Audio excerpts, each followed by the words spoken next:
Bonjour, voici la correction du pointage vidéo sur la vidéo qui s'appelle Bob chute verticale.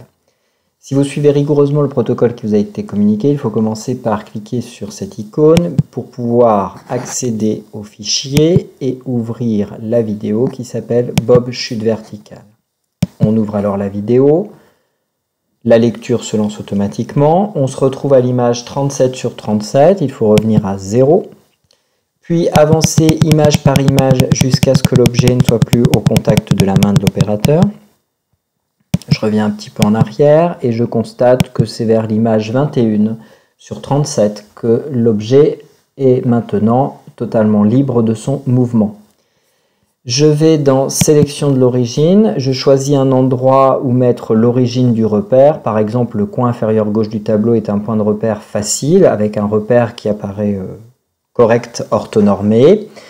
Je vais choisir celui-ci et quand j'ai cliqué, cela apparaît nettement sur l'écran d'ordinateur comme étant sélectionné.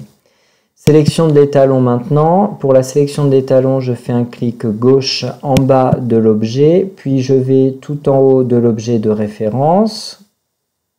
Si vous regardez bien dans la partie droite de la fenêtre, vous avez une cible qui vous fait un zoom sur l'endroit que vous pointez, donc là c'est parfait.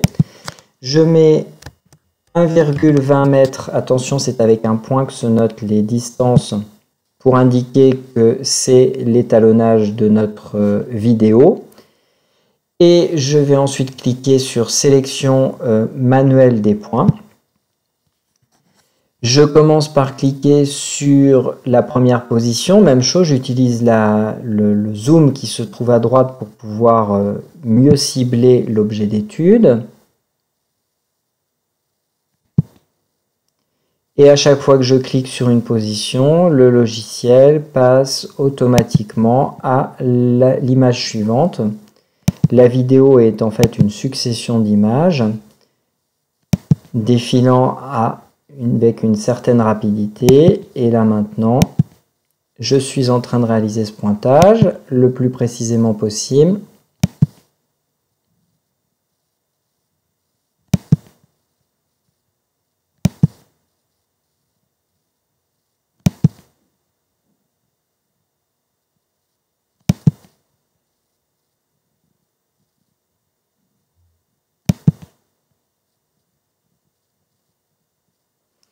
Vous noterez que la forme à suivre, l'objet à suivre devient vite une tâche assez floue et là je ne l'ai plus en visuel.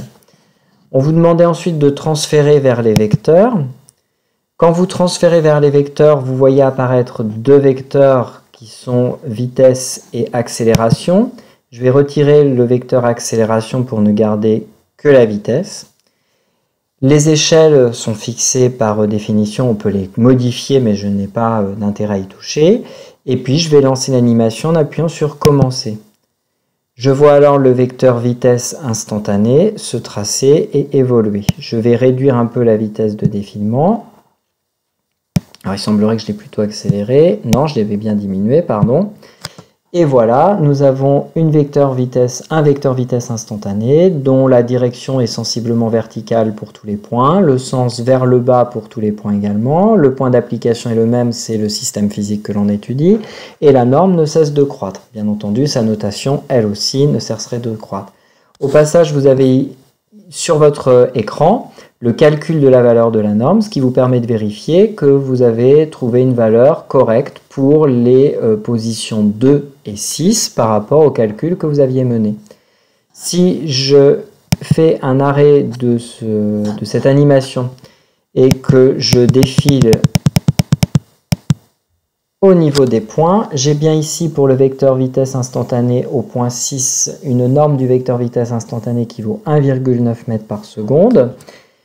Et pour le point 2, 1,1 m par seconde. Voilà pour ces valeurs et pour le travail sur Bob en chute verticale. Nous en avons terminé avec cette correction.